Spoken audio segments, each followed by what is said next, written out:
Good tidings to you. Well, we had another fun night in Thailand. The Ratliff family continues to be strange, Greg continues to be a piece of shit, Shrutala continues to have very epic hair, and Walton Goggins continues to Goggins all over the place. I missed discussing last week's episode, but I am back. Now, let's talk about episode 3 of The White Lotus.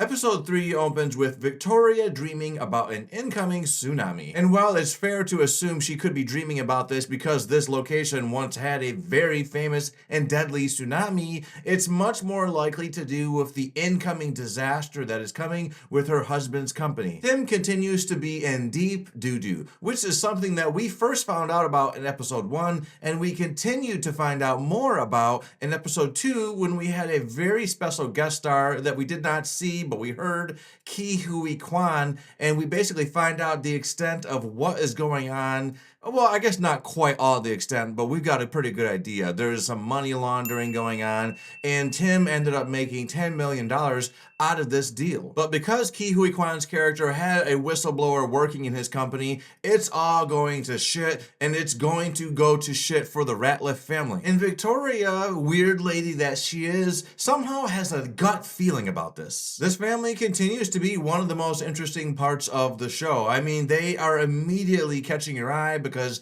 they're very strange. The older son, played by Patrick Schwarzenegger, is a sleazy piece of garbage. He's about as bro as you can get. The younger brother seems to just be doing whatever he's told. He seems quite spineless so far, but is he going to stay that way? And then there's the sister who's possibly supposed to be taking a position in Thailand if all goes well with this meeting she's supposed to have. But my hunch tells me this girl's not going to be staying in Thailand. It was really entertaining in this episode watching Tim unravel. He is doing everything he can to not lose his shit. His phone is ringing off the hook. And it gets to the point where since he's not answering his phone, his son's phone starts ringing off the hook. And now he is suddenly like, you know what? Maybe we should go along with this resorts plan and just put all of our devices away. Who needs these devices? Of course, he does still seem hesitant to hand in his own device, but Mama gets that phone from him, and Mama gets what she wants. Elsewhere, Rick and Chelsea are having their own issues. I'm not exactly sure what Rick is up to, but I really feel like he's an assassin, and he is here to kill the husband of Shrutala for some reason. He's been paying very close attention to her, and he's even planning on following her on her trip to Bangkok in the coming days,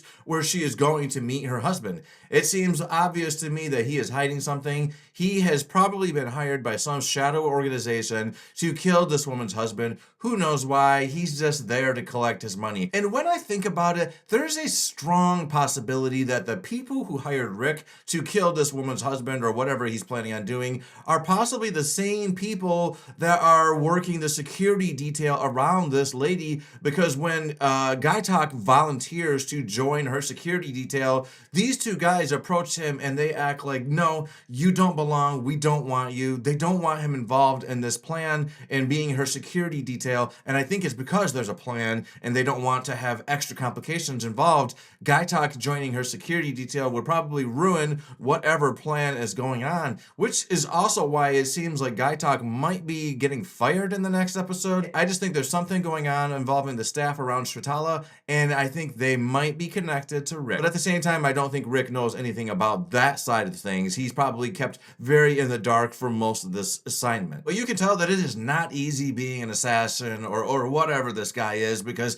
he's got a lot of stuff weighing on him, and it is just causing his mood to constantly be in the toilet. The reaction he has to seeing the snakes in captivity is likely connected to something in this guy's past, some event that made him feel trapped and makes him feel compelled to release a bunch of venomous snakes to their freedom. By the way, this ends up being to the detriment of poor Chelsea, who gets bit by a cobra. Now, it doesn't seem like anything bad is happening with her. I think that they must have got the poison out in time, but this poor girl, she's just trying to stick by her man. Meanwhile, he is just as hard to read as you can get. He's very closed off. And like I said, I think it has something to do with his job, his career. It's just all coming crashing down on him. It's kind of insane how much happens in just one episode, because I feel like I'm not even halfway done discussing this thing. Let's jump over to Belinda, who seems to be pretty unaware that her mentor, Porn Chai, wants to boink her. His name literally has the word porn in it. It's Porn Chai.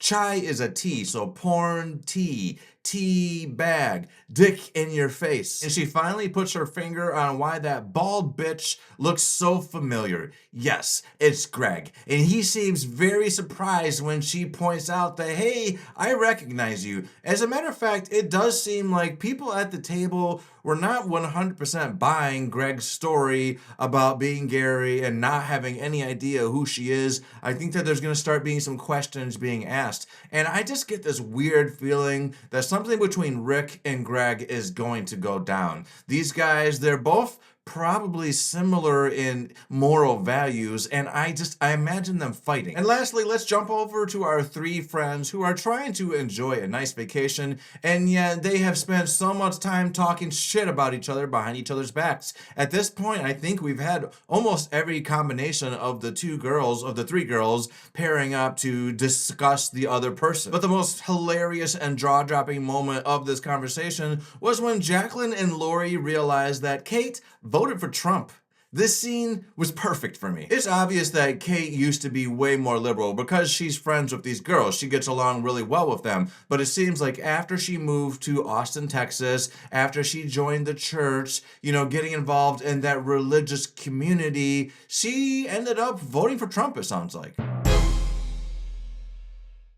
I was 100% not expecting something so polarizing to be mentioned in this show, but at the same time, I thought it was hilarious. It had me giggling. And I can understand how these girls are feeling, because when I find out that someone voted for Trump, it just raises a lot of questions. I'm immediately thinking, why? Well, what did he say that convinced you? And do you not give two shits about my rights? Because I am a gay man, and that is the reason that I'm never going to be able to get behind a candidate like Trump. And so when I find out that somebody I know voted for Trump, it raises a lot of questions. They voted for somebody in a party that really seems like they don't care about the rights of certain citizens. And so does that mean that person that I know, that I thought I knew, they don't care about the rights of certain citizens either? Are they bullies secretly and I'm just not aware of it? There's so many questions that it brings up, and it's a very polarizing subject.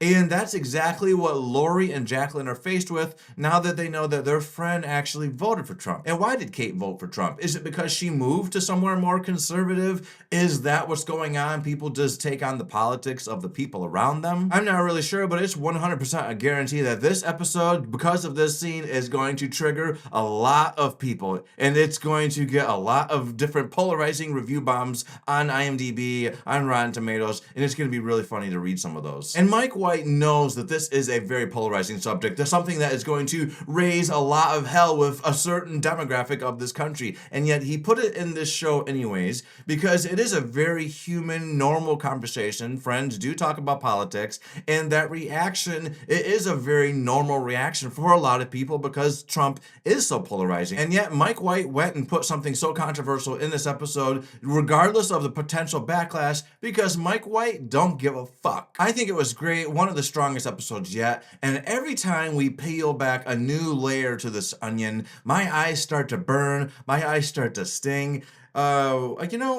Maybe an onion is not the best metaphor for this, for what I'm feeling with the show. My point is that there's layers to the show, like an onion, and it is starting to get very juicy. Wait a minute. Onions are juicy. See, that's what I was going for. That's why I was using an onion as an example. I knew I had a point. Put your thoughts on this episode in the comments. Put your hate on my comments on this episode in the comments as well. I can't wait to get involved with some of the back and forth.